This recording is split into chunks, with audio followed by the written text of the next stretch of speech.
Hello दोस्तों, स्वागत है आप सभी का आपके अपने YouTube चैनल ऑनलाइन ITI पर। दोस्तों, ITI electrician theory first year आज की क्लास में हम लेसन 11 के most important MCQ question solve करने वाले हैं। इससे पहले के लेसन 10 के जो मोस्ट इंपोर्टेंट क्वेश्चन है वो अगर अभी तक आपने नहीं देखे हो तो आई बटन पर क्लिक करके आप देख सकते हैं। तो स्टूडेंट, शुरुआत करते हैं लेसन 11 के फर्स्ट इंपोर्टेंट क्वेश्चन से। पहला प्रश्न है, चुंबकीय गुणों के आधार पर पदार्थों को तीन श्रेणियों में बांटा गया है। उनमें दो हैं लोहा चुंबकीय व प्रति चुंबकीय। तीसरी श्रेणी का नाम बताइए। आपको दो का नाम दिया हुआ है और तीसरी का आपसे पूछा गया है, तो उसे कहते हैं समचुंबकीय। तो ऑप्शन ए में आपको नजर आ रहा है, तो आपका ऑप्शन ए सही है। दूसरा प्रश्न है, समचुंबकीय पदार्थों में सम्मिलित हैं। ए में है तांबा, चांदी, सोना। बी में है लोहा, निकिल, कोबाल्ट। सी में है एल्यूमिनियम, प्लेटिनियम, मैग्नीशियम। डी में है टंगस्टन। तो हमेशा ये एल्यूमिनियम, प्लेटिनियम, मैग्नीशियम के अंतर्गत आता है। तीसरा प्रश्न है, जिन पदार्थों की चुंबक शीतलता उच्च व अवशिष्ट चुंबक तत्व कम होता है वह खाली स्थान कहलाते हैं। वह क्या कहलाते हैं? ए में है कठोर चुंबकीय पदार्थ। बी में है उच्च चालकता युक्त पदार्थ। सी में है कोमल चुंबकीय पदार्थ। डी में है उच्च स्टेरिक गुणांक वाले चुंबकीय पदार्थ। तो हमेशा एक कोमल चुंबकीय पदार्थ कहलाते हैं। सी आपका सही है। चौथा प्रश्न है, पलक्स घनत्व की इकाई होती है। प्लस घनत्व का प्रतीक चिन्ह बी होता है। इसे किसके द्वारा दर्शाया जाता है? आपको एक सूत्र याद रखना पड़ेगा, बी बराबर फाई बटा ए। जो फाई है इसे वेबर में नापा जाता है और जो ए इसे क्षेत्रफल को मीटर स्क्वायर में नापा जाता है। तो वेबर प्रति मीटर स्क्वायर आपको ऑप्शन में नजर आ रहा होगा, तो ये आपका सही है।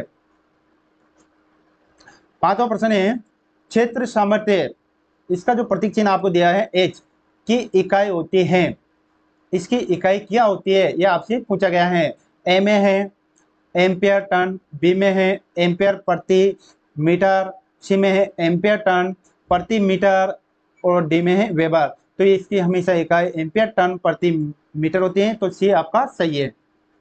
छठा प्रश्न है, एक चुंबक के पास उससे बिना छुए हुए यदि चुंबकीय पदार्थ अर्थात लोहे का टुकड़ा रख दिया जाए तो वह चुंबक बन जाता है। यह घटना खाली स्थान कहलाती है। यह घटना क्या कहलाती है? जैसे मान लो आपके पास में ये एक मैग्नेट की छड़ है, ये मैग्नेट की छड़ है, इसके बाद में आपने एक आयरन की छड़ रख दी, आयरन। तो इसके जो मैग्नेट के जो गुण हैं ये आयरन में गए यानी लोहे की धातु में गए। इस क्रिया को आप क्या कहते हैं? इस घटना को आप क्या कहते हैं? यह आपसे पूछा गया है।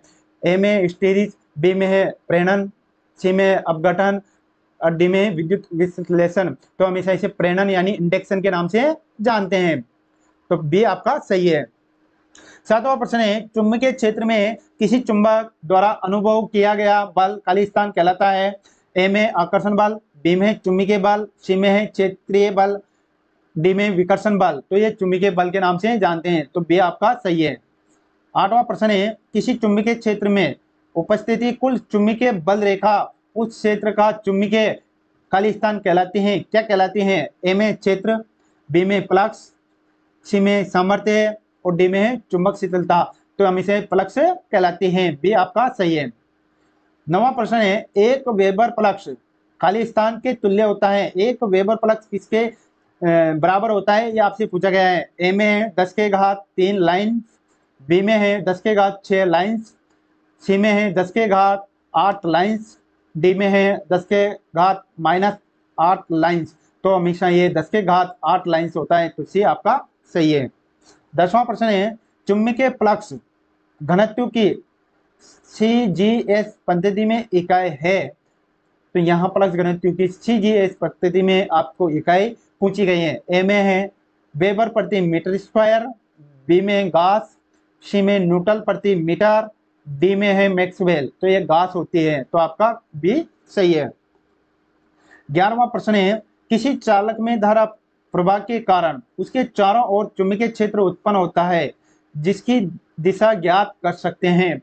जैसे ये चालक होता है, जब चालक में धारा प्रवाहित करेंगे तो उसके चारों ओर तो मैग्नेट प्रारंभ हो जाता है। इस प्रकार से इसकी जो दिशा है उसे किसके द्वारा ज्ञात करते हैं? ए में दाहिने हस्त नियम द्वारा, बी में बाएं हस्तनीम द्वारा, सी में है फ्लेमिंग के बाएं दाएं हस्तनीम द्वारा, डी में फ्लेमिंग के बाएं हस्तनीम द्वारा। तो इसे हमेशा दाहिने हस्तनीम के द्वारा ही चेक करते हैं। 12वां प्रश्न है, चुंबकीय परिपथ में फ्लक्स को स्थापित करने वाला बल चुंबक तत्व वाहक बल कहलाता है। इसकी इकाई है, ऑप्शन आपको 4 दिए गए हैं। ए में एम्पियर टर्न, बी में है एम्पियर टर्न प्रति मीटर, सी में है वेबर प्रति मीटर, डी में है मैक्सवेल। तो ये इसका जो इकाई होती है एम्पियर टर्न होती है। 13वां प्रश्न है, चुंबकीय परिपथ में किसी पदार्थ द्वारा फ्लक्स के मार्ग में प्रदान की गई बाधा उसका प्रतिष्ठम कहलाता है। इसकी इकाई क्या है? ये प्रतिष्ठम ये चुंबकीय परिपथ में बाधा डालने वाली युक्ति है। जिस प्रकार विद्युत धारा में प्रतिरोध बाधा डालता है, उसी प्रकार से चुंबकीय फ्लक्स के मार्ग में प्रतिष्ठम बाधा डालता है। इसकी इकाई आपसे यहाँ पूछी गई है। ए में है एम्पियर टर्न प्रति वेबर, बी में है एम्पियर टर्न, सी में है वेबर प्रति एम्पियर टर्न, डी में है न्यूटन।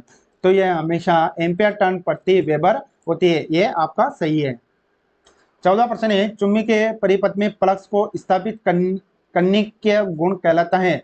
चुंबकीय परिपथ जो होता है उसमें चुंबक तत्व का जो गुण है उसको स्थापित करने के लिए जो कौन सी युक्ति प्रयोग में लाई जाती है उसे क्या कहते हैं? ए में परमिसिबिलिटी, बी में परविंस, सी में प्रतिष्ठम और डी में क्षेत्र सामर्थ्य। तो इसे परविंस के नाम से हम जानते हैं। तो बी आपका सही है। 15वां प्रश्न है, किसी परिपथ में उत्पन्न विद्युत वाहक बल की दिशा इस प्रकार की होती है कि यह उसी कारण का विरोध करते हैं जिस कारण ये उत्पन्न होते हैं। ये कथन है। देखो, ये बहुत ही अच्छा क्वेश्चन है। ये काफी एग्जाम में आया हुआ है। इसमें यह पूछा गया है कि जो विद्युत वाहक बल की जो दिशा है जिसके कारण उसकी उत्पत्ति होती है वो उसी का विरोध करते हैं। ये कथन किसने दिया? ए में लेंस का, बी में हेनरी का, सी में ओम का, डी में फेराड का। ये लेंस का है। तो आपका ए सही है। 16वां क्वेश्चन है, कुंडली में धारा परिवर्तन करने का विरोध करने का गुण कहलाता है। जो कुंडली होती है उसमें धारा परिवर्तन होता है, उसका जो विरोध करता है उसे क्या कहते हैं? ये आपसे यहाँ पूछा गया है। ए में अनुनेय प्रेरण, बी में सुप्रेरक तत्व, सी में रिएक्टेंस, डी में है कैपेसिटेंस। तो इसे सुप्रेरक तत्व के नाम से हम जानते हैं। तो बी आपका सही है। 17वां प्रश्न है, किसी चुंबकीय क्षेत्र में ऊर्जा संचय का मान होता है। ऑप्शन आपको 4 दिए गए हैं। ए में है E बराबर 1/4 Li² जूल, बी में है E बराबर ET जूल, सी में है E बराबर Li² जूल, डी में है E बराबर 1/2 Li² जूल। तो हमेशा जो संचय ऊर्जा का मान होता है E बराबर 1/2 Li² जूल। तो डी सही है। 18वां प्रश्न है, चुंबकीय क्षेत्र में चालक के साथ लोहा क्रोड़ के घूमने से लोहा क्रोड़ में उत्पन्न धाराएं कहलाती हैं। जिसे चुंबकीय क्षेत्र में लोहा क्रोड़ घूमता है उसमें जो धारा उत्पन्न होगी वो क्या कहलाती है? यह आपसे पूछा गया है। ए में हिस्टेरिस धारा, बी में चुंबकीय धारा, सी में भौर धारा और डी में लैंगिक धारा। तो इसे भौर धारा यानी एडी करंट के नाम से जानते हैं। तो आपका सी सही है। 19वां प्रश्न है, दो उत्तरी ध्रुवों के मध्य बल होता है।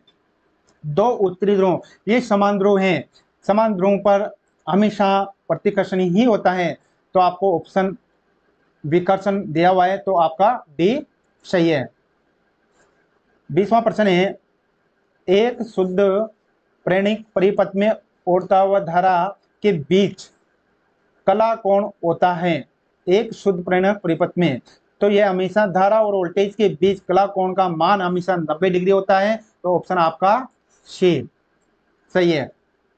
21वां प्रश्न है, एक प्रत्यावर्ती प्रेरक भार में जब भार शुद्ध प्रेरक हो तो शक्ति व्यय होता होगा। उसमें एक प्रेरक तत्व परिपथ है, उसमें जो शक्ति व्यय है वो कितना होता है? ये आपसे पूछा गया है। ए में उच्चतम, बी में न्यूनतम, सी में कुल वाट, डी में 0। तो हमेशा 0 होता है क्योंकि इसमें प्रतिरोध का मान 0 होता है इसीलिए।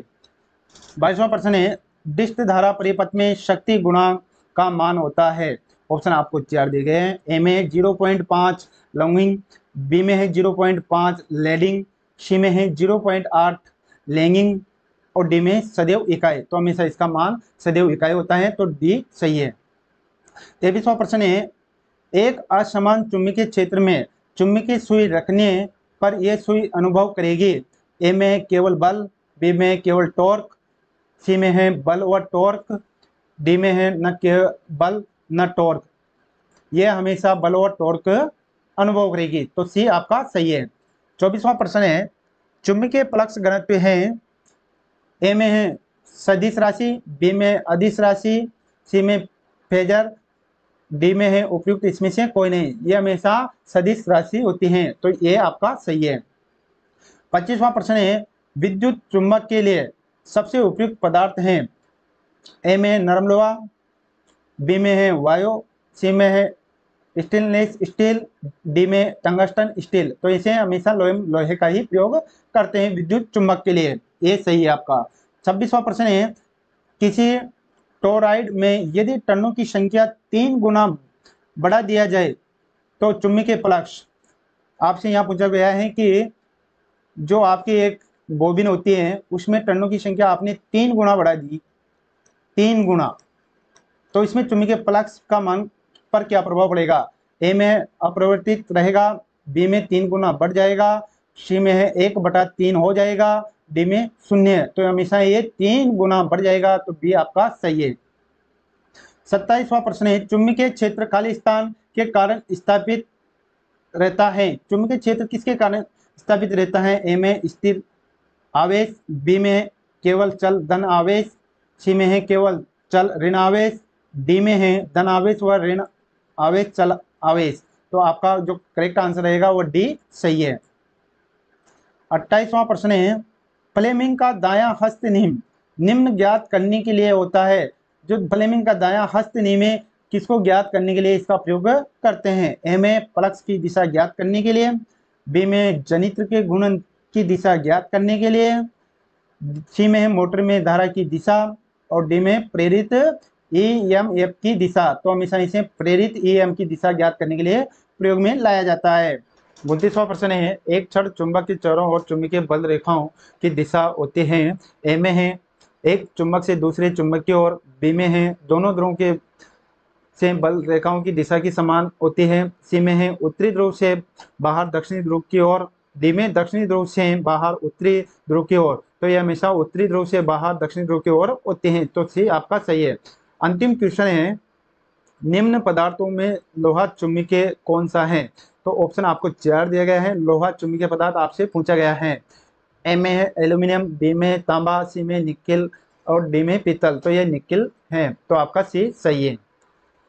तो दोस्तों ये थे चैप्टर 11 के मोस्ट इंपोर्टेंट एमसीक्यू क्वेश्चन जो कि परीक्षा में आने के लिए बहुत ही इंपॉर्टेंट है। इनकी आप अच्छे से तैयारी जरूर करें। साथ ही वीडियो अगर अच्छा लगा तो इसे लाइक जरूर करना, और आगे आने वाली आईटीआई की इसी तरह की क्लासेस को सबसे पहले देखने के लिए हमारे यूट्यूब चैनल को सब्सक्राइब करके बेल आइकन जरूर दबा दें। यहाँ पर आपको आईटीआई के जॉब अपडेट्स भी रेगुलर मिलेंगे। साथ ही हमें टेलीग्राम और इंस्टाग्राम पर भी ज्वाइन करना ना भूलें। मिलते हैं अगली वीडियो में, टेक केयर।